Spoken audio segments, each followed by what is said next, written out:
আমাদের অতি প্রিয় তামিম ইকবাল ভাই আজকে সকালবেলায় অসুস্থ হয়েছিলেন।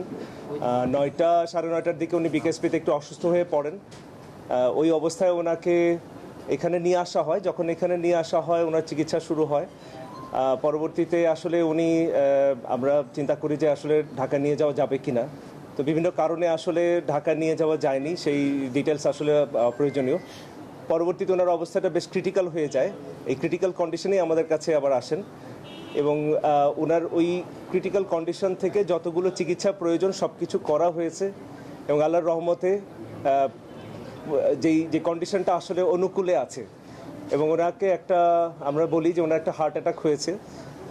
এইটার জন্য একটা এনজিওপ্লাস্টি এবং একটা স্টেন্ট করা হয়েছে।